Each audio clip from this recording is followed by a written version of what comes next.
Nasikika. Makamanda peoples. Peoples.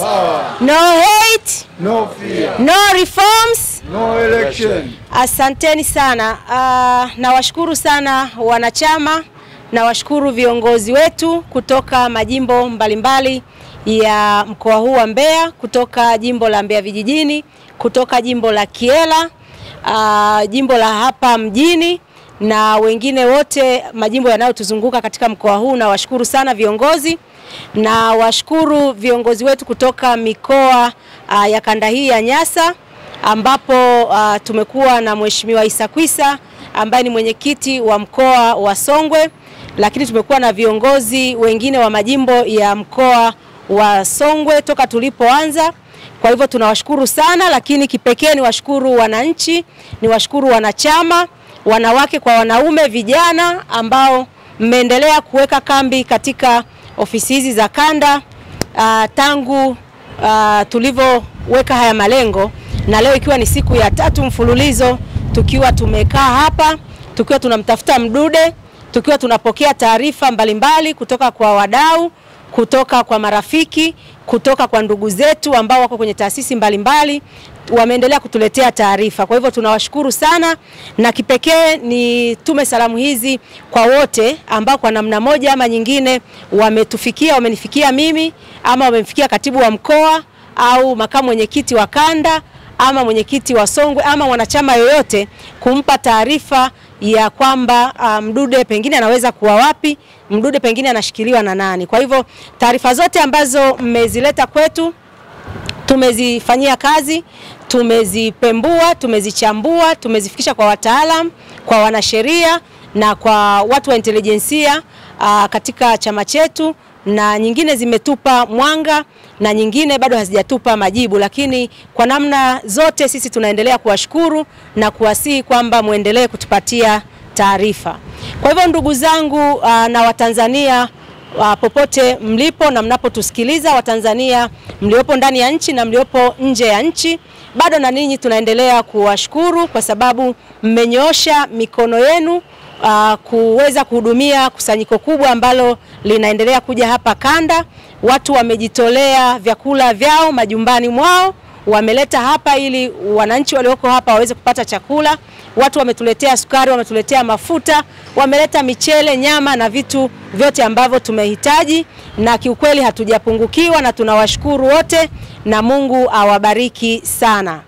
Waheshimiwa viongozi, wananchi na ndugu wa Tanzania, sasa tuwape yale ambayo yamejiri kwa siku hizi 2-3 ambazo hatujazungumza.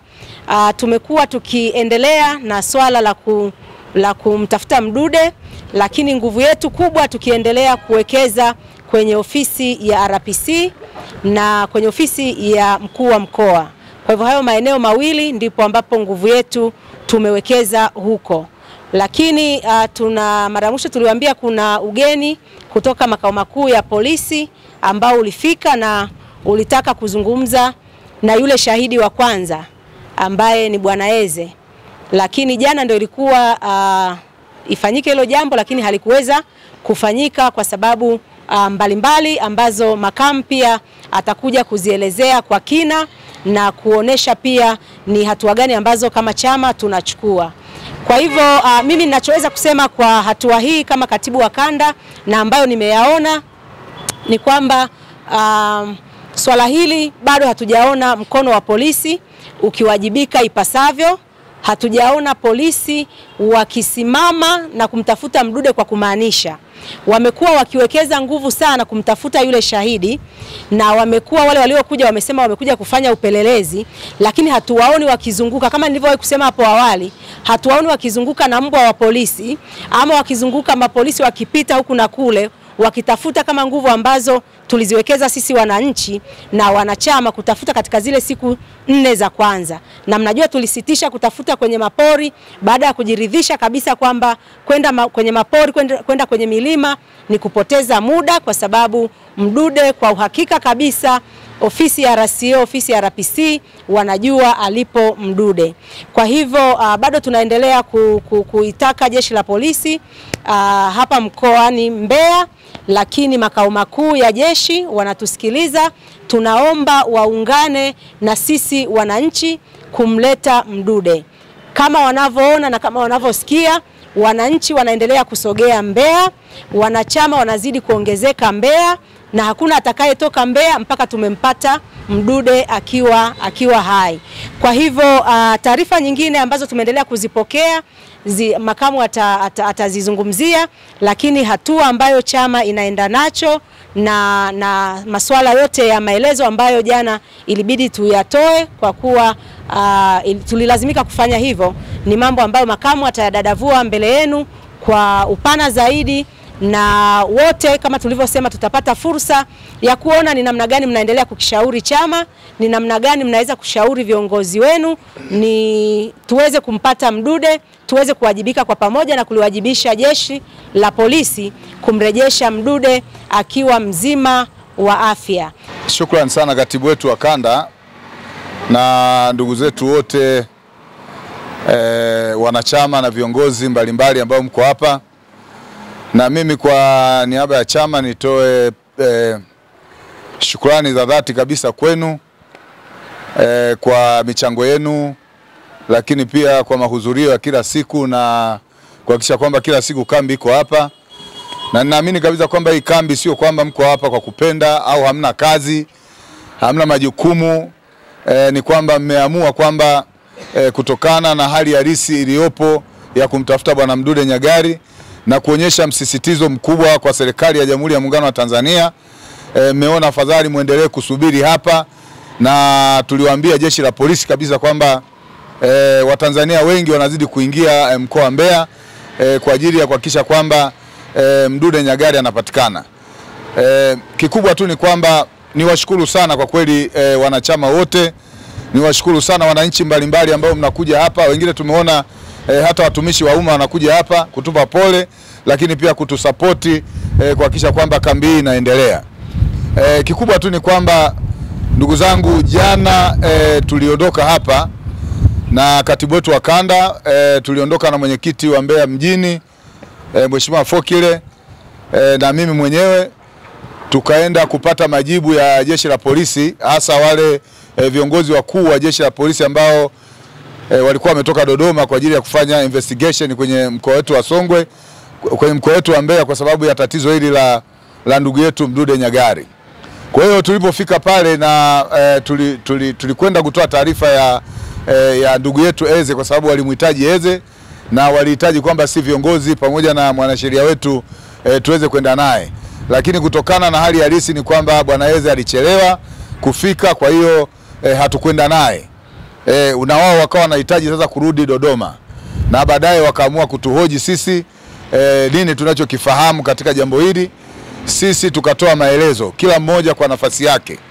Baada ya kutuhoji, walipomaliza tukawa tumeondoka pale na kurudi hapa. Kwa hiyo tumerudi hapa muda ambao ulikuwa sio mzuri, kwa hiyo hatukuweza kuwapa taarifa yoyote.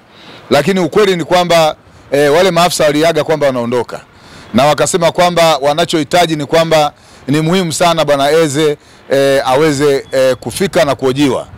Sisi tumewaambia hilo ni jambo ambalo linawezekana, lakini tumewasihi na kuwaasa kwamba kikubwa zaidi ni kwamba tunamhitaji Mdude Nyagali. Hilo ndio jambo kubwa sana ambalo wana Mbeya lakini Watanzania wote kwa ujumla wanamhitaji Mdude Nyagali aweze kupatikana.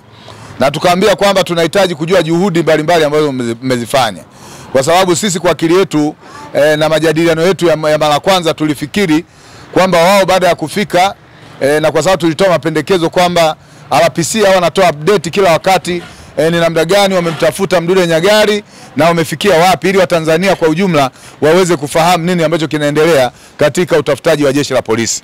Lakini hilo jambo hatujaliona, na tunatoa rai kwa muda huu kwamba tunaomba jeshi la polisi watoe taarifa mara kwa mara, kama kweli wako serious kumtafuta ndugu yetu, watoe taarifa mara kwa mara kwamba tunamtafuta Mdude Nyagali, tumefikia hapa, taarifa tulizozipata ni hizi hapa, nini kinachoendelea. Ni jambo la muhimu sana wananchi kupata taarifa ambazo zinakuwa zinapatikana au ambazo wamezisikia wao jeshi la polisi.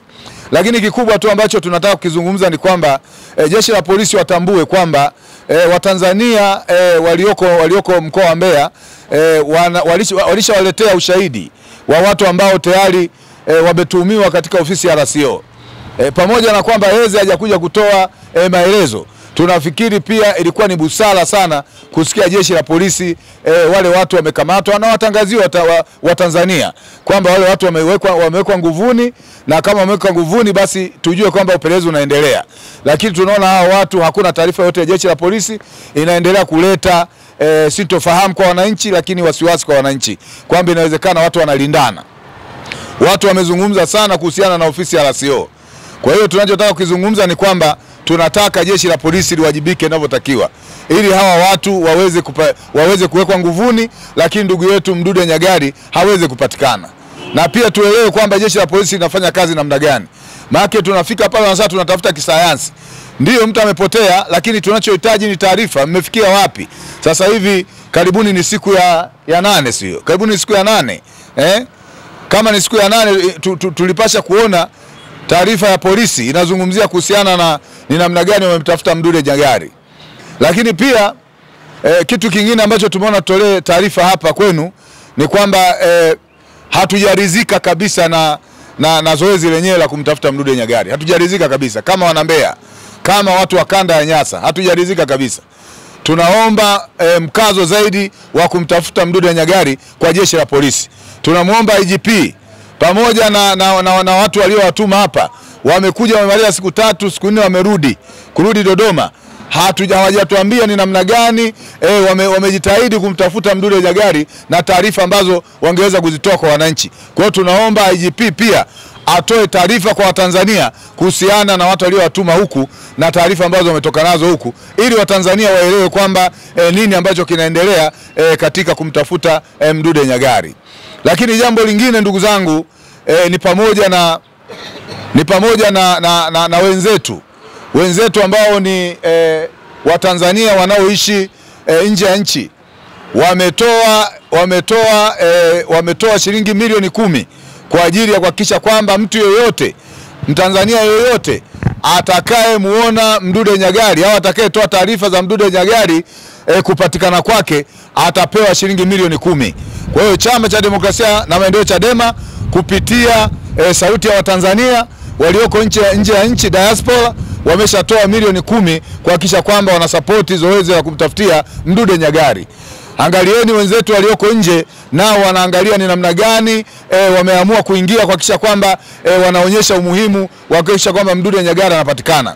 Kwa hiyo tunaomba Watanzania wenzetu popote mlipo, uwe ni mtumishi wa umma, uwe ni askari, uwe ni mtu ambaye ndani ya Chama cha Mapinduzi, uwe kwenye chama chochote, ni mtu ambaye huna chama, kama una taarifa za ndugu yetu Mdude Nyagali, tunaomba utoe taarifa, na hiyo milioni 10 utakuja kuichukua kwa katibu wetu wa kanda ya Nyasa na katibu wetu wa mkoa wa Mbeya. Mkiwaona hawa, pesa iko wazi, ili mradi tu tumpate Mdude Nyagali. Lakini tunachotaka kuambieni ndugu zangu wa Tanzania, Mdude Nyagali hana ugomvi na mtu yoyote. Mdude Nyagali hajawahi kuwa mnyang'anyi. Mdude Nyagali hajawahi kuwa mwizi. Mdude Nyagali tatizo lake kubwa ambalo wao wanaliona kama ni tatizo, sisi tunaona kama ni uzalendo ndani ya nchi, ni kuikosoa serikali ya Chama cha Mapinduzi pale inapofanya vibaya. Hilo tu ndio ambalo kila wakati wamekuwa wanamkamata na kila wakati wamekuwa wanamteka. Sasa mambo kama haya tunaona yanarudia kila wakati, na leo Mdude Nyagali hatuko naye. Kwa hiyo tunachoamini ni kwamba kwa sababu Mdude Nyagali alikuwa hana ugomvi na mtu yoyote, tunaamini kama ambavyo Ezekia ametoa ushahidi huu mbele ya klipu, tunaamini ndicho kilichofanyika, na hawa watu ambao wametajwa tunaomba jeshi la polisi muweze kuwatia nguvuni na Watanzania waweze kupata taarifa. Haya ndiyo ambayo tunahitaji yafanyike haraka iwezekanavyo. Lakini kama itoshi, ndugu zangu ambao mko hapa pamoja na waandishi wa habari, tunaamini kabisa kwamba chama taifa watatoa press ya jumla nchi nzima na msimamo wa chama tunakwenda kufanya nini baada ya jambo hili kuonekana kwamba halieleweki, na mkoa wa Mbeya hautaki na jeshi la polisi mkoa wa Mbeya hawataki kutoa nini kinachoendelea. Lakini pia mkuu wa mkoa, tumekuja ofisini kwako, tumekueleza sana kuhusiana na jambo hili. tunaomba majibu ya haraka ikiwezekana. Utueleze umefikia wapi katika upelelezi wako, utueleze umefikia wapi katika kuwasukuma jeshi la polisi kufanya kazi, kwa sababu wewe ndio mwenyekiti wa ulinzi wa usalama katika mkoa wako. Mkoa wako hauko salama, watu wanavunjiwa nyumba usiku, watu wanakamatwa, wanapigwa, wanapotezwa, lakini hakuna hatua zozote zinazochukuliwa, na bado jeshi la polisi zinatumiwa kwa ajili ya matatizo kama haya. Kwa hiyo tunachokiomba sasa hivi, tunaomba utoke uzungumze tena kuambia Watanzania umefikia wapi katika kuhakikisha kwamba Mdude Nyagali anapatikana, ili Watanzania wawe na imani kwamba Mdude Nyagali wanaweza kaishi naye kwa mara ya pili. Ndugu zangu wa Tanzania, tunaomba viongozi wa dini waendelee kumuombea Mdude Nyagali huko aliko, kwa sababu tunaamini Mdude Nyagali atakuwa yuko hai. Lakini Watanzania wote kwa ujumla tuendelee kumuombea Mdude Nyagali ili aweze kupatikana na kurudi uraiani. Ndugu zangu wa Tanzania, kila mmoja wetu anaamini kabisa Mdude Nyagali amekuwa mpiganaji sana katika nchi hii, katika kuipigania taifa hili. Mzalendo wa kweli katika nchi yoyote ni kukosoa pale ambapo serikali inakuwa inakwenda tofauti, lakini mtu ambaye anakuwa anakosoa anaonekana ni mtu ambaye hastahili katika nchi hii, hilo ni jambo ambalo ni baya sana. Na niwapongeze wenzetu bunge la Ulaya, wameanza kutuzungumzia, lakini bunge la Tanzania mmesikia juzi wamezungumza, tunapiga kelele kuhusiana kupotea kwa watu Tanzania. Wao wamekwenda kuzungumzia mambo ya Simba na Yanga, wamewaita viongozi wa Simba na Yanga, wanaendelea kupiga midomo pale wakati wanatumia kodi za Tanzania. Lakini baada ya bunge la Ulaya kuzungumza, wao wameanza kuzungumzia swala la ushoga. Tunataka tuseme ndugu zangu, hoja ya bunge la Ulaya ambayo linataka demokrasia katika nchi, linahitaji haki katika nchi, ndicho kitu ambacho tunakipigania hata sasa hapa, na ndicho kilichosababisha Mdude Nyagali asionekane katika taifa hili. Tunahitaji Mdude Nyagali aweze kurudishwa, na tunahitaji hoja zote walizozungumza bunge la Ulaya, kwa sababu bunge la Tanzania haliko tayari kuwazungumzia wa Tanzania. Tunahitaji serikali hii iweze kurekebisha kila kilichozungumzwa, na tunasema no reform no election katika nchi hii itaendelea, na huo ndio msimamo wa chama chetu, na tutaendelea na msimamo wa namna hiyo. Lakini tunachozungumza ni kwamba msimamo wetu, tunahitaji Mdude Nyagali aweze kurudi hapa Mbeya, tuweze kuishi naye kama kijana wetu. Baada ya kusema haya, ndugu waandishi wa habari, ninaomba sana taarifa hizi ziwafikie Watanzania wote, na kila mmoja aweze kujua kwamba wananchi walioko hapa leo hapa katika ofisi yetu ya kanda, wako wananchi zaidi ya 500 ambao wako hapa. Wamekuja tu hapa kwa ajili ya kupiga kambi, na watakuwepo muda ambao haujulikani mpaka Mdude atakapopatikana. Na hili jambo hili mkuu wa mkoa na RPC si jambo la kubeza sana. Watu wanakaa hapa, wameacha familia zao, wameacha kazi zao, wako hapa kwa ajili ya kumsubiri Mdude Nyagali. Tunaomba muangalie kwamba wananchi hawa mnatakiwa kuwasupporti kuhakikisha kwamba Mdude Nyagali anapatikana, ili warudi katika majukumu yao, warudi katika shughuli zao. Kwa majina naitwa Isakuza Tobias Lupembe, ndio mwenyekiti wa Chadema mkoa wa Songwe. Kwanza ni washukuru waandishi wa habari kwa kufika kwenye ofisi zetu za kanda, lakini kipekee ni washukuru wana Mbeya na wana Songwe kwa ujumla kwa kufika kwenye tukio hili.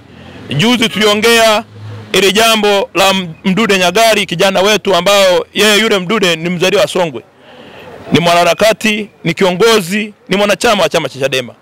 Lakini kipekee nataka niliseme jeshi la polisi, kwa sababu ndio tunaolalamikia.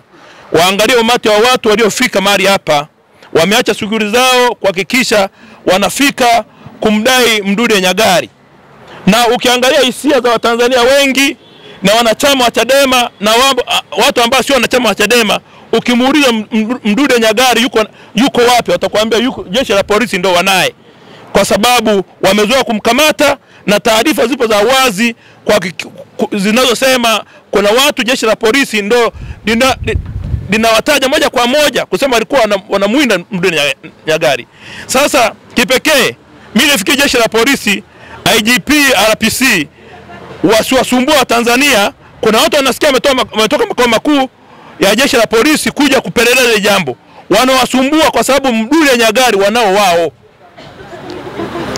Mdude Nyagali wanao wao kwa nani za ndani, wanao Mdude Nyagali kwa sababu wao ndo walikuwa wanamuulizia, sawa, na ushahidi tumetoa, hatua hazijachukuliwa, na kama hatua zimechukuliwa ni lazima Watanzania wajue, watoe mrejesho wa Tanzania wamechukua hatua gani.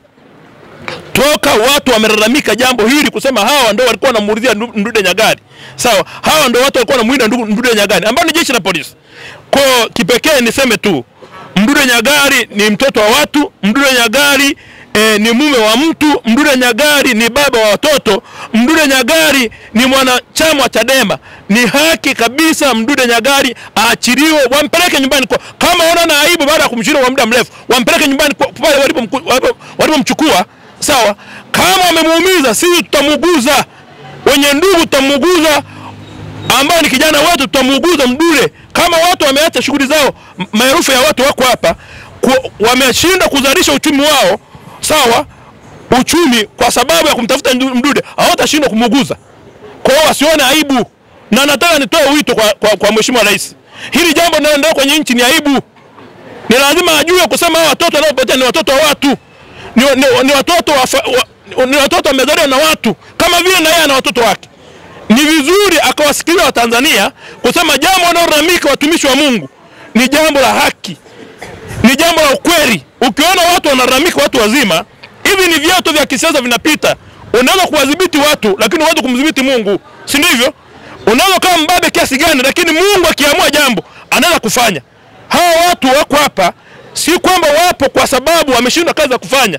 Wana kazi ya kufanya, wana uchumi wao, lakini wapo kwa sababu mwenzao mmoja amepotea. Kwa ni vizuri jeshi la polisi likasikiliza haya. Mkuu wa mkoa asilete propaganda za kusema eti yeye hajui, labda polisi ndio anajua. Yeye anajua, ndio mwenyekiti wa ulinzi anasema katika mkoa wa Mbeya. Kwa ni lazima yeye ana haki ya kuwalinda raia wote waliokuwa kwa mkoa wa Mbeya bila kubagua vyama.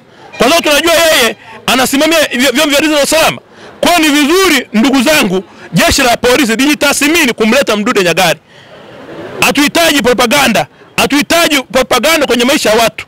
Mdude Nyagali ni kiongozi, Mdude Nyagali ni binadamu, anahitaji aishi kama tunavyoishi watu wengine. Mimi nisema waandishi wa habari, hili langu ninalosema watu jeshi la polisi walijue kusema watu wanaumia, kukaa mkusanyiko huu wana maumivu makali, na hatuwezi kuwadhibiti watu hawa kusema huyu anawaza nini, ili si kama viongozi wapo hapa awaleti vurugu au wafanye nini. Wanachohitaji ni kumdai Mdude Nyagali. Pamoja na kusema kuna wakati watu wameenda polisi wanajaribu kutaka kuleta fujo ili watu waonekane wanafanya fujo, lakini watu wametulia na wanawatazama tu. Wao wanahitaji ni Mdude Nyagali apatikane. Awe kama ameumizwa wamlete, si tumuguza. Kama tulivyoahidi mara kwanza na tunasema tena mara pili, kusema wamlete Mdude Nyagali, wasione aibu. Hakuna mtu ambaye mimi kipekee siwezi kusema eti naenda kuhangaika, si kusema nini. Wamlete Mdude Nyagali, ndio jibu pekee ambalo linatakiwa katika mkoa wa Mbeya. Mimi kipekee ni washukuru wa Tanzania wote wanaoliombea hili na wanaolikemea, na wananchi ili leo liko kwa Mdude, na watu wengine ndio wakafikiri labda watu Mdude watu wanakusanyika kwa sababu ya Mdude, kesho liko kwa mtu mwingine. Tukiruhusu ama tukiendelee, ili ni hatari kwa taifa. Ni hatari kwa taifa, kwa sababu kama mtu anajua ndugu yangu yuko na fulani ndio aliyefanya hivi na huyu ana ndugu, unafikiri hiki kisasi vikianza hivi maana yake nini? Hatuhitaji visasi, hatuhitaji mambo mengine yote. Tunahitaji amani katika nchi, tunahitaji watu walinde kwa usawa, bila kuangalia ni mwana Chadema, bila kuangalia ni mwana CCM. Uhai wa kila mtu tunamhitaji, kila binadamu anahitajika, kwa sababu ana ndugu, ana familia wanamtegemea. Tuko Mbeya, sio kwamba hatuna kazi za kufanya. Tumekuja kwa sababu tumepotelewa na ndugu yetu, kipenzi chetu ambaye hatujui aliko. Lakini nataka niwaambie waandishi wa habari mchana huu kwamba Mdude sio jambazi. Mdude sio mwizi. Mdude hana madeni. Kwa maana hiyo kama wanasema Mdude atakuwa amepigwa na watu wa kawaida, mimi kama mwenyekiti wa jimbo nakataa, sikubaliani nao, ni waongo. Mdude amechukuliwa na askari polisi. Mdude amechukuliwa na ofisi ya mkuu ya RCO wa mkoa. Kwa maana hiyo tunamuomba RCO kwa unyenyekevu, tunajua yeye ni Mchaga Mnyakyusa, amezaliwa na mama wa Kinyakyusa, yuko kwenye mkoa wa Mbeya, ambaye mama yake anajua uchungu kama mama yake Mdude alivyopata uchungu. Tunaomba watuletee Mdude akiwa salama. Hatutaki kuleta Mdude wamuuguze vyovyote walivyomfanya. Tumeona damu zimetisha, tumeona kila kitu. Tunajua kabisa kuna askari wapenda haki na wenye hofu ya Mungu ambao wanajua kwa nini Mdude amefanyiwa vile. Na kama leo tunamwambia RCO Shabani ndo alienda kumtafuta Mdude na kutaka kujua alipo, alafu leo RCO anaenda katibu wa kanda anasema eti hamfahamu Shabani, ni kutuchezea akili na kujua Tanzania ni wajinga, hatuwezi kufikiria. Sasa tunasema RPC, RCO, we Shabani, sijui uwe nani, Dennis ambao mnajiita sijui mwanajeshi, tumeona mitandaoni na watu wamewarusha, Faki sijui nani wamearusha picha zenu tunazo. Mimi napata hofu na moyo unaniuma kwa sababu watu wote nawataja na wafahamu, ni rafiki zangu, tunakula nao, tunacheka nao. Na ninawafahamu, maana yake hata mimi wataniteka. Hata mimi wataniua, watanitupa kwenye makolongo. Kwa maana hiyo ninasema kwa uchungu mkubwa, Faki nakufahamu, Dennis nakufahamu, Shabani nakufahamu, na ndio mlikuja kutukamata sisi usiku boda.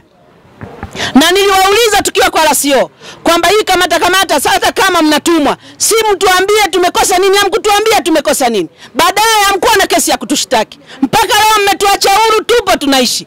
Nasema hivi, kama kesho mnakuja nyumbani kwangu, mnakujua, mnakoishi mnakujua, mnakolima mnakujua, mnakofanyia biashara mnakujua, njooni mnichukue, niueni kama mlivyomuua Mdude. Maana hatuna uhakika. Tuna 50-50 mzima au amekufa. Lakini Mdude hadaiwi, hajai kuiba cha mtu, hajai kulala na mwanamke wa mtu, tuna historia naye. Ni mtu mpenda haki. Siasa ndio inaenda kumuua Mdude na kumpeleka huko mlikompeleka. Tunamtaka Mdude akiwa hai. Tunamtaka Mdude akiwa na viungo vyote. Tunamtaka Mdude kama Mtanzania mwingine. Watu wanapiga kelele leo, nimeshangaa wabunge wa Tanzania. Eti wanasema wasituingilie watu wa Ulaya, kwanza wanamiliki mashoga. Mashoga na Mdude vinahusiana. Mashoga ni mashoga, sisi tunamtaka Mdude ambaye ni ndugu yetu, ni damu yetu, ni Mtanzania. Lakini leo anauawa kwa sababu ya siasa. Leo anaumizwa kwa sababu ya siasa. Kama wanataka sasa wafute vyama vyote, wabaki CCM tu ili wasiendelee kuua watu. Hatuwezi tukasema tunapambana, tunapigania haki, tunaiongelea siasa ambayo inakwenda kutuua. Kama ndio hivyo, mimi niache mwenyekiti na mwenyekiti wa kanda aondoke, makamu mwenyekiti, katibu na wajumbe wote waondoke, ili utuambie tu kwamba wamefuta vyama vya siasa, imebaki CCM. Lakini kama wameruhusu siasa, watu wache tuendelee kuongea, tuwakosoe, tuwafundishe, kwa sababu wanatumia vitu vyetu vingi sana. Chadema tukisema ndio wanavyovifuata, hawana maarifa, hawana pointi, hawana siasa. Siasa yao ni ubabe na kutuua. Sasa mimi nasema leo, hao wakina Shabani tunaishi nao, wamejenga hapa Mbeya, wana watoto wao, wana wake zao. Na sisi wana Chadema tumeshatuma taarifa kwamba tunamtaka Mdude. Kitakachoendelea watakijua wenyewe. Tuko tayari, kwa sababu hata Biblia ilisema wakikupiga kofi la kushoto, wakikupiga la pili, hawakusema la tatu ufanyeje. Tutajitetea. Tutaenda kupambana. Tutahakikisha Mdude ameonekana. Mbeya hatuondoki, tuko kwenye ofisi zetu za kanda, wana wengine wanakuja, na tunaendelea kuambia wanachadema. Wanachadema tusio wanyonge kila siku. Wanachadema tusio tunalialia kila siku, tunafungwa, tunakamata. Njoeni ofisi za kanda, tuje tupambane mpaka Mdude anapatikana.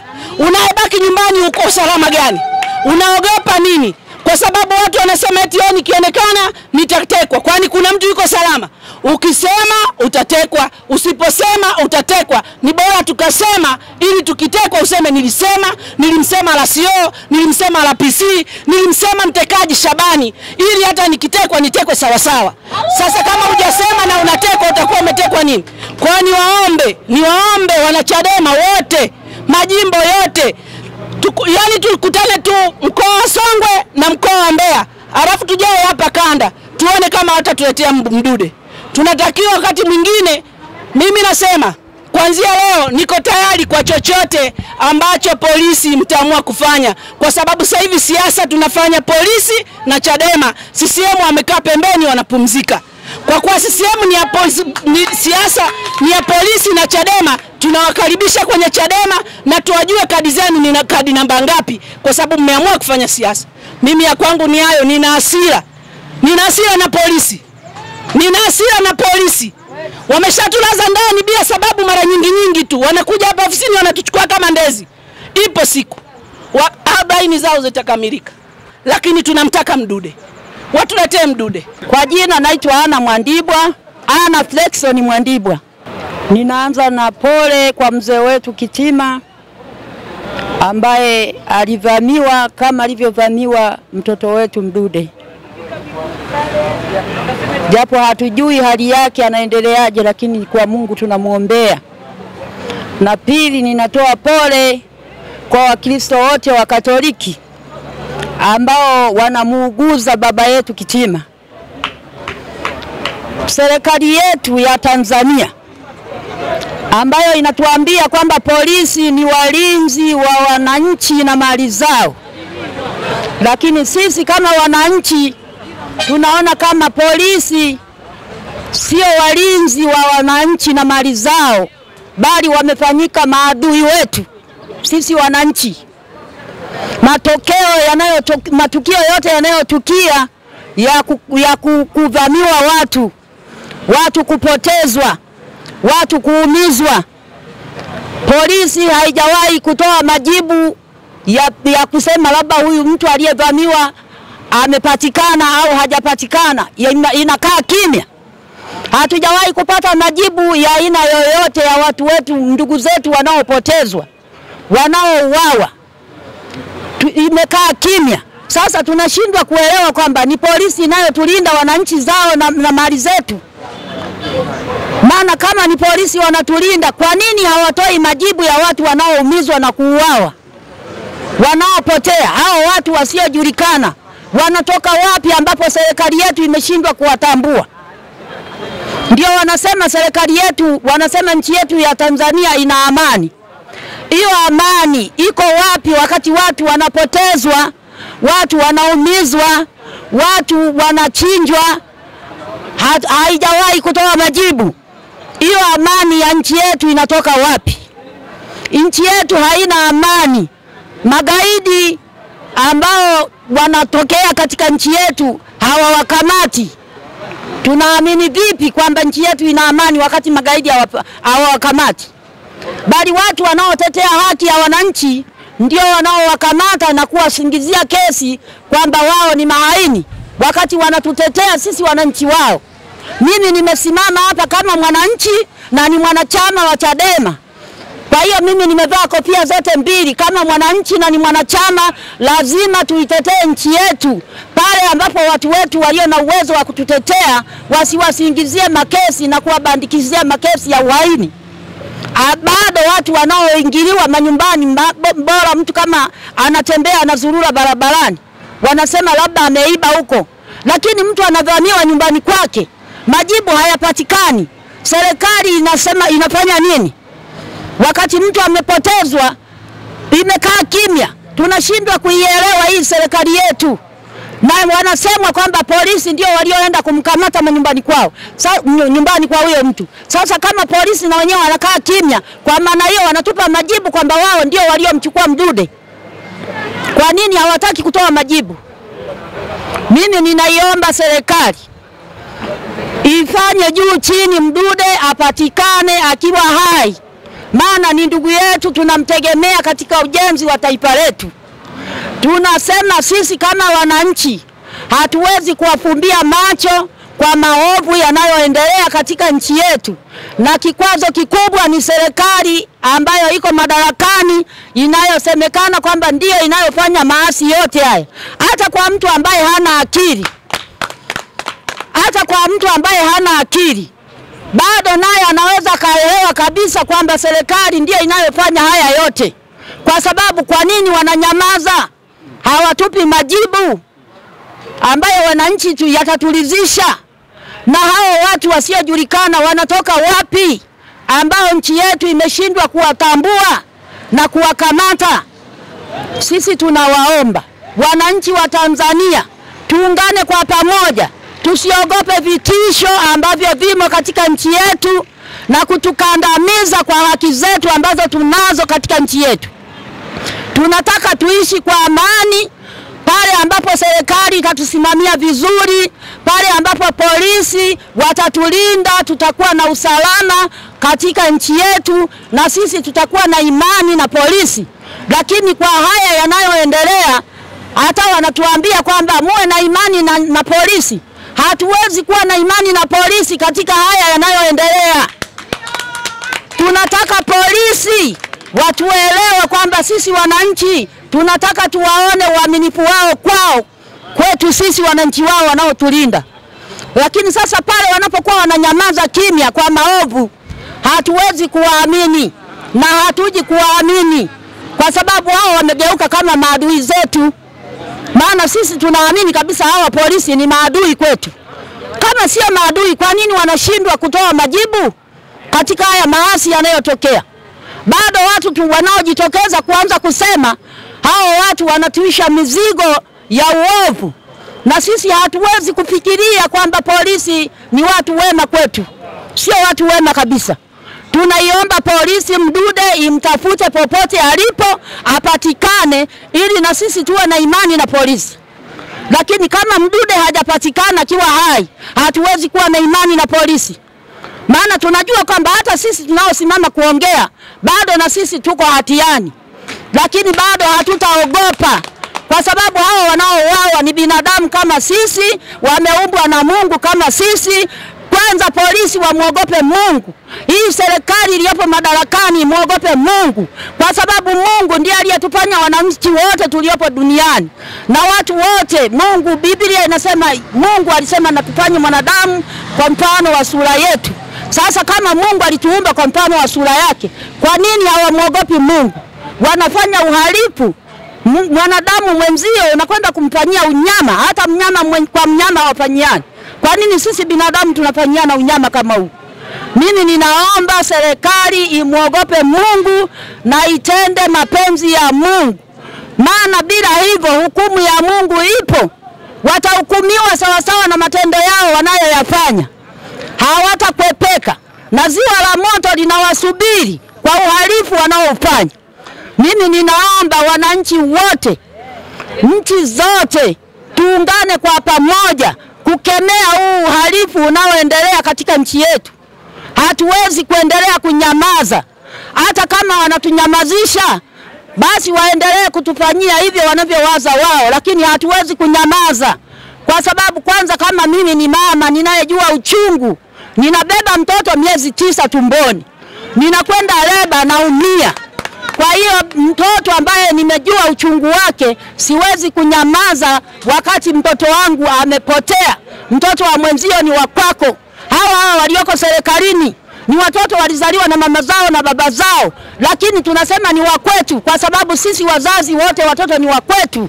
Kwa hiyo tunawaomba serikali ijitathmini katika haya yanayoendelea katika nchi yetu. Ifanye marekebisho haraka sana. Tunawaomba. Na huyo chifu naye aliyetutangazia leo, tunamwambia chifu, huo uchifu wake sisi hatuuogopi. Chifu ni binadamu kama sisi. Hawezi kututishia katika hayo anayoongea. Hatutishiki. Sisi tutafanya sawasawa na tunavyoona kama wananchi. Hatutatishika na chifu. Huyo chifu huyo amewekwa na wachifu wenzie huko kama wachifu wenzie. Sisi hatumuogopi. Na kama hawatarekebisha utaratibu wa upigaji kura, sisi tunasema uchaguzi hautafanyika, kwa sababu tunataka sheria ifanyike ya haki. Kama wanasema nchi yetu ni nchi ya amani, amani pamoja na haki viambatane pamoja. Kama inavunjwa haki, amani katika nchi yetu haipo. Kama hivi watu wanakamatwa, wanauawa, wanapotezwa, pana amani gani hapa? Amani kwa sababu wao wanakula nyumbani wametulia, wanaishi na familia zao vizuri, ndio amani. Sisi wananchi wao wanatuteka, wanatuua, wanatupoteza. Kwa hiyo ndio tuseme nchi yetu ina amani? Sisi tunasema serikali yetu ijitathmini na irekebishe haraka sana. Kwa majina naitwa Abdulkarim Mahmud Juma, ni mwanachama wa Chama cha Demokrasia na Maendeleo, lakini pia ni rafiki wa karibu sana Bwana Mdude Nyegali. Mimi niseme kitu kimoja. Nimekuwa shuhuda toka ili tukio linatokea mnamo tarehe 2 ambapo ndugu yangu alivamiwa nyumbani kwake na watu ambao walijitambulisha ni polisi, kwa mujibu wa shemeji ambaye alikuwepo eneo la tukio wakati wanavamia na kuleta vitisho, lakini baadaye walimjeruhi ndugu yetu na kuondoka naye. Yamezungumzwa mengi. Mimi nataka niseme kitu kimoja. Swala la Mdude Nyegali halitaishia hewani. Kama jeshi la polisi linafikiri kwamba linaweza likazuia au likajenga jamii au likajenga kacha au utaratibu wa kuumiza, kuteka, kupoteza watu katika mazingira tulionayo na tutaendelea kukaa kimya, hili swala haliwezekani. Sisi kama Mbeya tunasema kitu kimoja. Tuko hapa tutakomesha hii tabia ovu ya umwagaji damu. Hatuwezi kuwa na jamii au tujenga kacha ya watu kuwa wanamwaga damu alafu business as usual. Mbeya tutafanya kitu. Na mimi niwaambie jeshi la polisi, hizi busara zetu ambazo tumekuwa tukizitumia toka tukio hili limetokea, tumeendelea kuwa na busara. Hiki chama kimejengwa kwa maumivu na mateso makubwa sana ya Watanzania. Tumekuwa tukifanyiwa human hunting, tunawindwa, hatukai vizuri, hatuishi vizuri. Mazingira ya kisiasa nchini yamekuwa ni magumu, mazingira ya harakati yameendelea kuwa ni magumu, watu wanaendelea kuwa wanapotea, na watu wanaopotea ni watu ambao wanakosoa serikali na matendo yake dhalimu. Hatuwezi kukubali vitu vya namna hii. Tunataka tutengeneze ukomeshaji wa swala hili.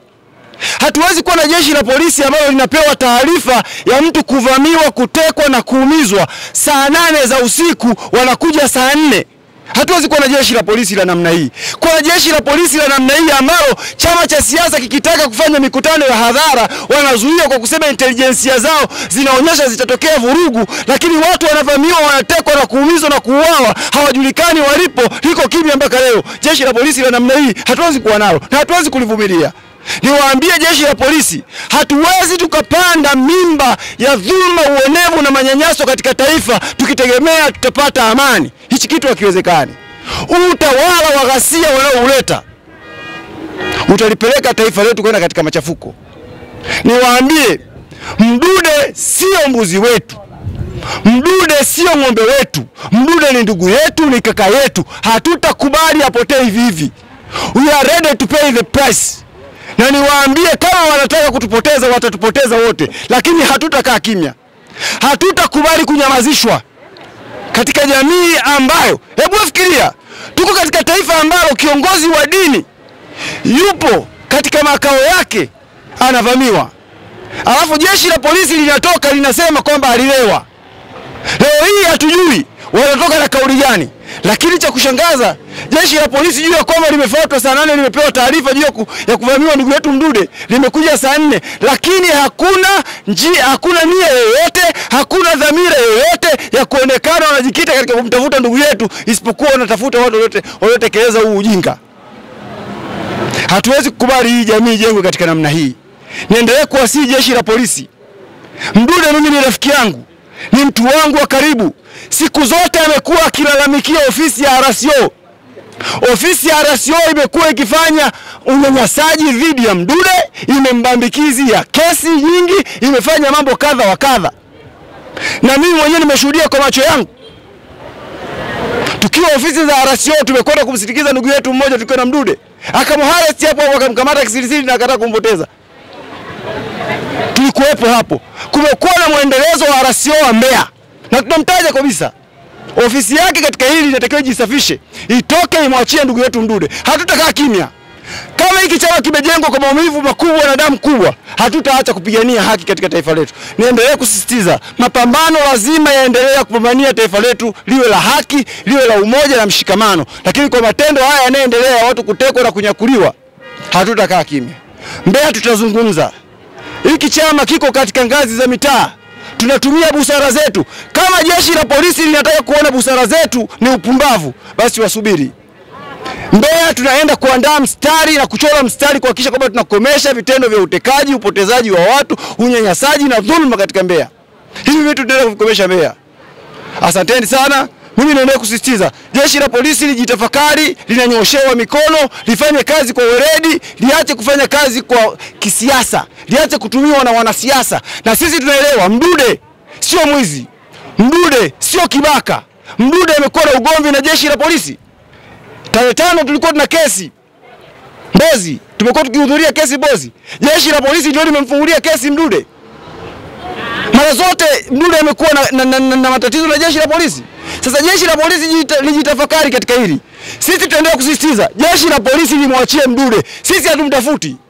Walikwenda wakavamia nyumbani kwake, hawakumkuta kilabu, hawakumkuta baa, walimkuta nyumbani kwake saa 8 za usiku, kachukuliwa nyumbani kwake. Na moja ya kazi ya jeshi la polisi ni kuhakikisha kwamba wanalinda mali, usalama wa raia na mali zao. Tunamtaka Mdude. Huo ndio msaitu tunao. Na tutakwenda kumtafuta tena sasa hivi. Jeshi la polisi litoke hadharani, limbainishe Mdude yuko wapi, watupe. Sisi tutamtibu. Asante sana. Mimi kwa jina naitwa Gertruda John Ndabira. Mimi kama mwanamke nimetokea wilaya ya Mbozi, nipo kata ya Mro. Jamani, mimi kama mwanamke niliyebeba mimba miezi 9, niliyenyonyesha. Kweli mimi kimeniumiza sana, mimi kama mwanachama wa Chadema. Kwa nini watu wanatekwa watu wasiokuwa na hatia?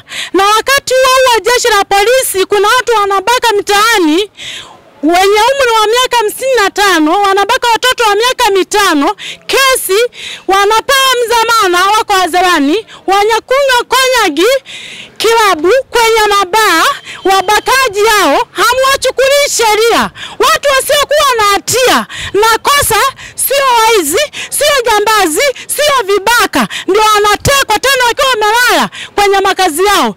Mimi kama mwanamke na Mama Samia, ili kama serikali tunaomba lichunguze sana kwa mwanamke mwenye uchungu uliyonyonyesha na uliyebeba miezi 9.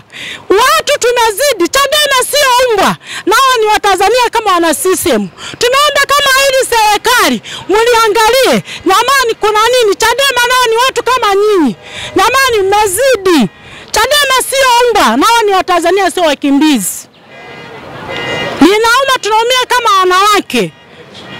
Kwa nini ruhusu vibaka wa mtaani, wabakaji? Alafu watu wasiokuwa na tendo ndio mnawateka.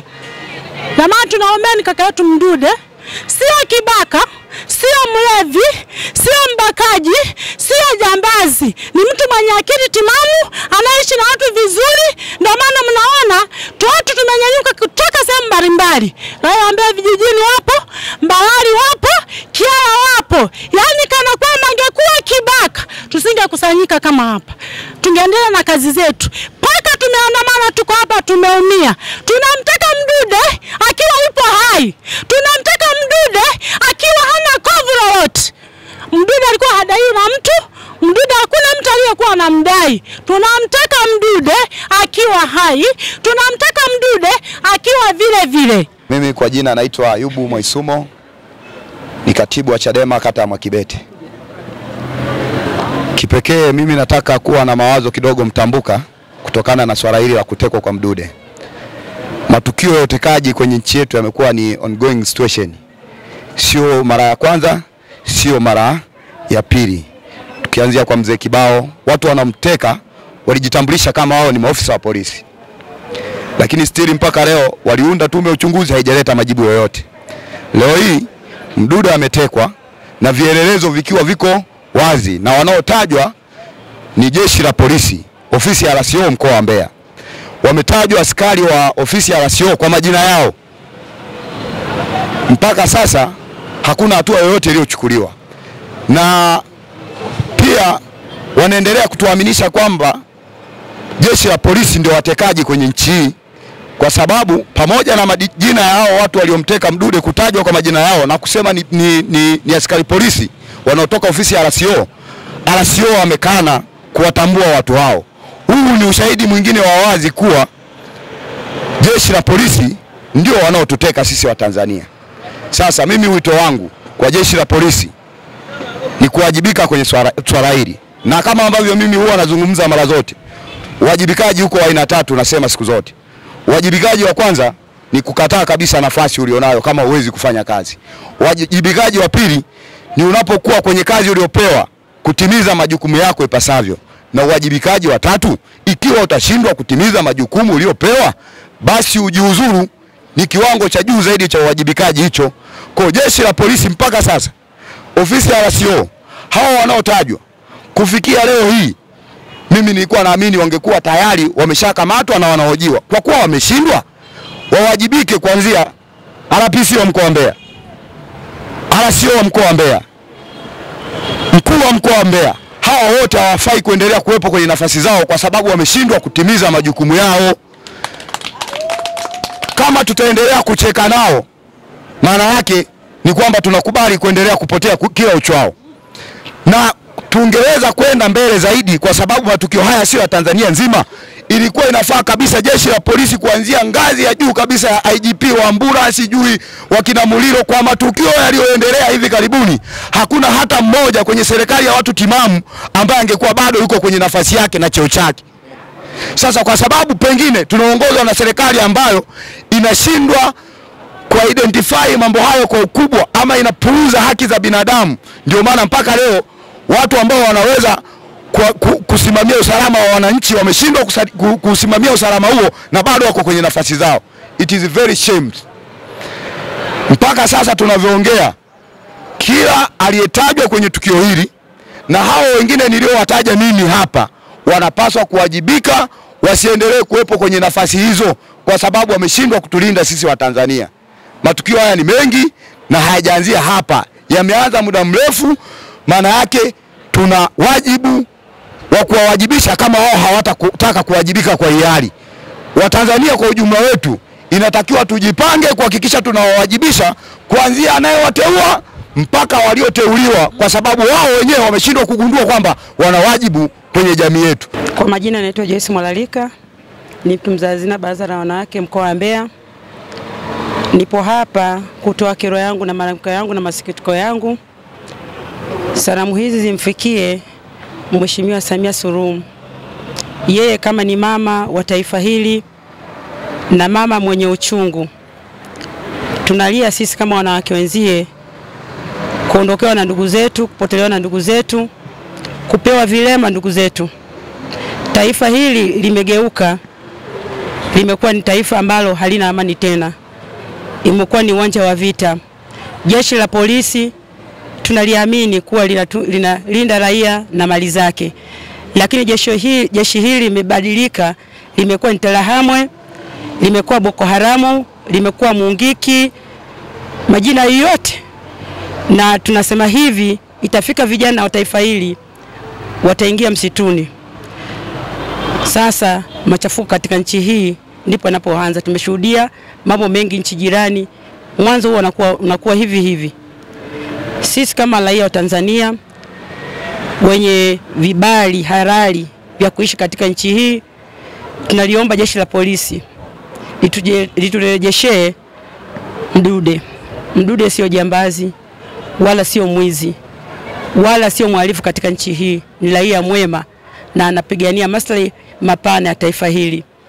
Kwa hiyo tunamuomba Samia, tusikie sauti yake, awaruhusu jeshi lake limrejeshe Mdude. Tunaamini yuko hai, na kama atakuwa na maumivu tunaomba turejeshe tumhudumie. Sisi kama kina mama tunaumia, hata yeye mwenyewe amezaa. Je, wangekuwa ni wanae wanafanywa hivi angejisikieje? Mdude anategemewa na familia. Mdude anategemewa na taifa hili la Tanzania. Kwa hiyo tunaomba wananchi wote popote walipo, tunamlilia huyu anaitwa huyu askari aliyetajwa huyu, apatikane sehemu yoyote, aturejeshe huyu ndugu yetu. Kwa hiyo tuko hapa na tutakata tamaa na tuende kutafuta sehemu yoyote. Kama kutafuta tumetafuta, tuna imani yuko kwenye mikono usalama, waturejeshe ndugu yetu popote pale alipo. Kwa majina naitwa Mponjoli Stanley Mwaikimba, ni mwenyekiti wa baraza la wazee kata ya Igawilo, ni mjumbe wa mkutano mkuu baraza la wazee taifa kupitia mkoa huu wa Mbeya. Niko hapa na mimi nikitoa masikitiko yangu juu ya tukio linaloendelea, tukio ambalo limetukusanya mahali hapa. Lakini kabla ya yote, nami nitoe shukrani kwa wanachama wa Chama cha Demokrasia na Maendeleo wote ambao baada ya kusikia taarifa ya kutekwa kwa ndugu yetu Mdude hawajalala, wanahangaika kwa kila hali kuhakikisha kwamba Mdude anapatikana.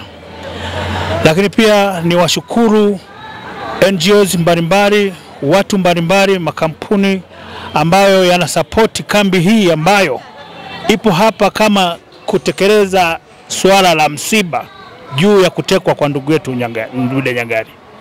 Na wengine wote, ninatoa rai kwa wengine wote ambao ni Watanzania wa nchi hii, nao waendelee kujitokeza kusapoti kambi hii ili tuendelee kupaza sauti Mdude Nyagali aweze kupatikana. Mheshimiwa ndugu mwandishi wa habari, ninapenda kuiambia dunia na Watanzania wote kwa ujumla kwamba kitendo hiki tunakiraani kwa nguvu zetu zote, kwa akili zetu zote. Nchi hii, yeyote anayeliona swala hili la kutekwa kwa Mdude kwamba ni jambo la kawaida, huyo anayo mapungufu katika akili yake, katika ufahamu wake. Lakini ninamkumbusha kwamba atambue kupitia haya yote ya kadhia zote zinazoendelea katika nchi hii, hakuna aliye salama. Kupitia kadhia zinazoendelea kupitia jeshi la polisi, hakuna aliye salama. Sisi wa Tanzania tunasakamwa, tunauawa hovyo na hali jeshi la polisi lipo na lenyewe likitajwa katika kutekeleza mambo haya. Kwa hiyo ninalaani vikali juu ya kitendo kilichofanyika na Mdude Nyagali, kitendo kilichofanyika na watekaji ambao tunawataja kwamba ni polisi, askari polisi, kwa maana kwamba hata shemeji yetu anathibitisha walijitambulisha kwamba ni mapolisi.